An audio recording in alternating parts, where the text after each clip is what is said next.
Ketika kita mengetahui triliunan rupiah uang APBN dibuat nomboki BUMN rugi, hal ini membuat murka banyak warga Indonesia. Yang lebih heran lagi adalah dia yang teken peraturan pemerintahnya, dia juga yang mengkritik BUMN. Enak bener dapat bantuan equity dari pemerintah, ini sering banget begini. Yang melakukan dia, yang mengkomen dia, yang mengkritik dia yang punya jabatan sekarang selama 7 tahun. Kemarin dia mengkritik tambang itu milik Indonesia, kok yang mengambil keuntungan asing sih? Kok enak BUMN rugi dibayarin APBN? Nah ini komen bikin bingung. Lah lu yang jabat, lu yang nanya, lu yang salahin pemerintah, lu sendiri yang melakukan pembiaran bahkan di zaman jabatannya. Nikel dikeduk habis-habisan. Asli gue bingung dah sama lu pade. Gini deh, sudah berkali-kali kita mengatakan new mind anti negara berbisnis. Biar swasta saja yang berbisnis. Namun pemahaman ala komunis sosialis bahwa negara berbisnis itu jauh lebih baik dan lebih menguntungkan dari swasta berbisnis telah masuk ke pikiran bawah sadar banyak orang sehingga tidak kritis lagi berpikirnya. Begini cara bernegara dari sisi lain. Pemerintah adalah regulator. Ngerti? Regulator. Wasit pelaksana aturan dan pembuat aturan yang memudahkan anak bangsa berkarya. Berkarya secara maksimum. Mengurangi atau menahan asing berkuasa. Mendistribusikan kekayaan kepada rakyat. Membuat rakyat sehat, sejahtera, dan berpendidikan. Serta memberikan peluang yang sama pada setiap anak bangsa. Negara memajaki jasa mereka yang telah negara permudah berusaha tadi sehingga mendapatkan keuntungan yang banyak. Di sisi positif lainnya, pengusaha bisa membuka lapangan pekerjaan. Ingat, lapangan pekerjaan itu yang membuka swasta, bukan pemerintah. Ingat ya, bukan negara yang membuka lapangan kerja, tapi aturan dan kebijakan pemerintah yang bijaklah yang membuat lapangan kerja tadi lebih banyak. Negara jadi kaya bukan karena negara berbisnis, tapi rakyat dibuatkan peluang yang fair,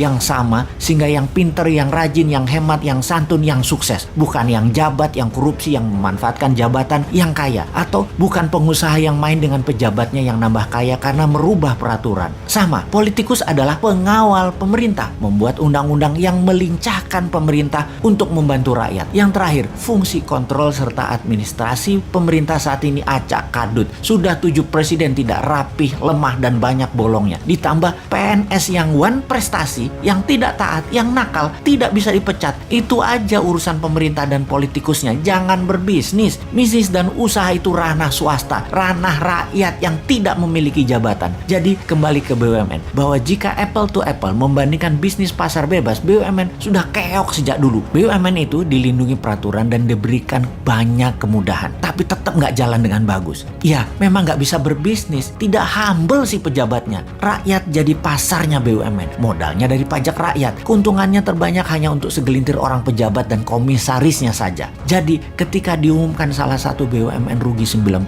triliun dan akan menjual 6 ruas jalan tol, banyak yang tidak peduli juga masyarakat dengan info seperti ini. Juga banyak juga yang tidak mengerti kenapa rugi, padahal masuk tol kita semua bayar. Banyak yang heran. Tetapi kalau swasta, sungguh perusahaan BUMN itu sudah pilot dari dulu-dulu. Tapi kalau BUMN di bailout pakai APBN, pakai pajak rakyat, ya bubar.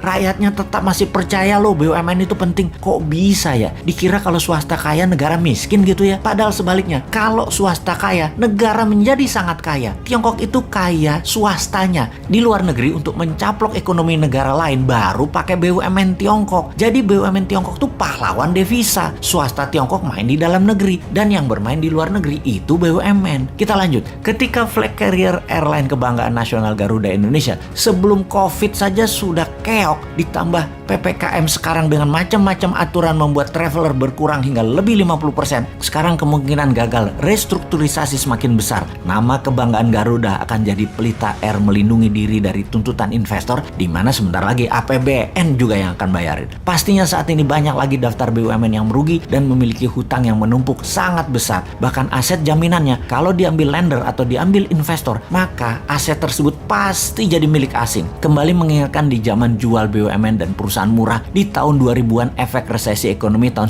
97-98 yang dijual murah di zaman Bu Mega. Sungguh kayaknya bakal tergadai lagi nih aset negara lewat BUMN yang salah kelola. Enggak ding, ternyata pilihannya adalah dibayari pakai APBN walaupun rugi dan terbukti jajarannya nggak bisa kerja. Tenang, ada pajak yang galak buat membayari apapun perbuatan orang yang di atas walaupun goblok.